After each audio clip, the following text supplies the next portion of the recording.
Good morning, I'm Adam Sexton. Tariffs are shaking up business, markets, and politics. President Donald Trump ran on implementing a new trade policy for America, and he's putting those words into action now. Here to discuss the impact on their businesses are Holly Novoletsky of Novel Iron Works and Jim Jalbert of C&J Bus Lines. Thank you both for joining us here. We got a lot of power in the room, so we'll use it wisely. So, Holly, let's start with you. 25% tariffs on foreign steel. What is the impact for your business in the steel fabrication? Well, in the structural steel fabrication, we've been fighting foreign competition since NAFTA. We've had a significant increase in foreign fabricated steel.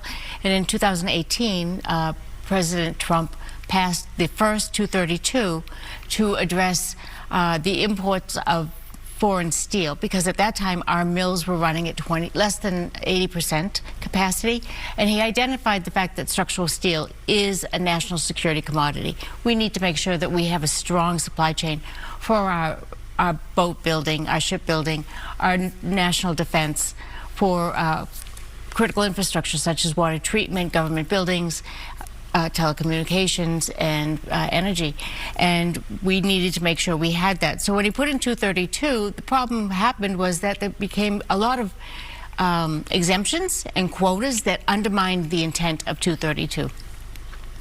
And what we also saw were that foreign countries very quickly realized they could circumvent the tariffs by pushing the steel downstream, the derivative products, and we saw a significant surge of imported fabricated structural steel, which I do. I buy the steel from the mills and we fabricate it, and now we're getting an increase in that. So the new tariff that has come out for steel is to do away with the exemptions and the quotas and go back to the original intent.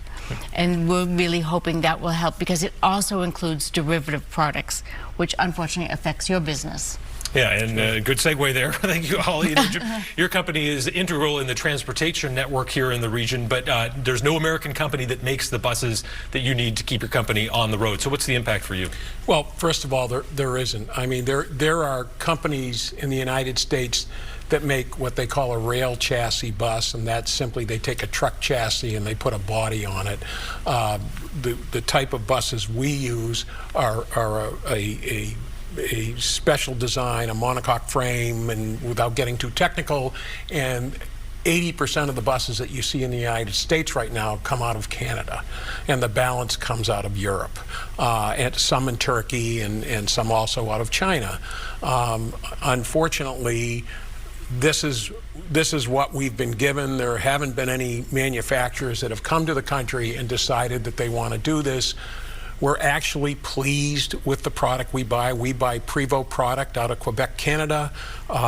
They're owned by Volvo Truck US. 40% of the components that go into that bus are shipped up to Canada, put in the bus, and the bus comes back here. And you know, we've been running Prevost since 2007. We're very pleased with the product. We think it's probably the best product in the country running around right now. And we're concerned about it, because when you had USMCA back in 2018, which Holly spoke to a second ago, the bus industry was not impacted. We're a transportation provider. The bus industry moves over 600 million people on an annualized basis around the country, and that landscape has changed somewhat. And what really concerns me is the fact that 40% of that bus comes out of this country, and there was no consideration for that. And give us a sense of the cost, though. Now, if you're trying to buy a bus coming out of Canada, how much more is it going to cost you? Sure. Not including any reciprocal tariff from Canada, the tariff right now on an individual bus is $161,000. Wow. Yeah. And on your end, Holly, what, you know, in terms of the steel aspect of this fabrication, are you seeing costs go down, or is this more the advantage of having American-made coming in the door? It's more the American-made coming in the door. So, for instance, in Massachusetts, we've talked about this in the past, over 90% of the public schools are built by Canadian steel. Those are public dollars that need to stay in our communities to support our workers.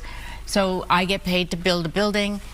I pay my workers go out to dinner, they reinvest, and for every dollar of construction, $1.50 gets spent in the community.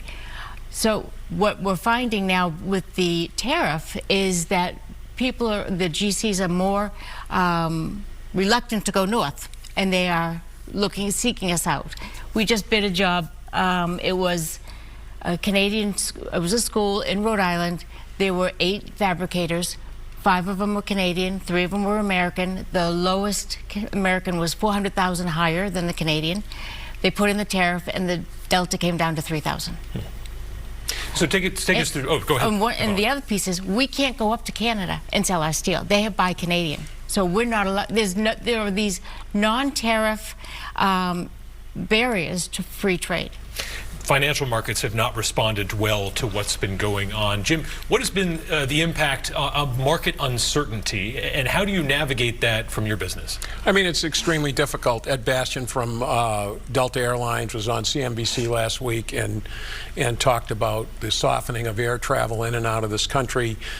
We're clearly not going to have the European inbound traffic that we've seen in the summertime. They spend a lot of dollars in the United States. Conversely, I think Americans are concerned about traveling abroad. I don't think the general perception from the European countries isn't as favorable as it used to be to our dollars right now. And so, from our standpoint, we don't think we're going to see the same level of traffic. And I talked to our friends in the tourism industry at the American Bus Association, which is an association for all of North America, and they're concerned. They're worried about the traffic in and out of this country this summer. Holly, you talked about exemptions. What are your thoughts about these companies that have been able to negotiate their own way around tariffs through the White House? Well, for steel right now, that's not. No, I'm talking about in general. Oh, in general. Instead of the technological products and things like that.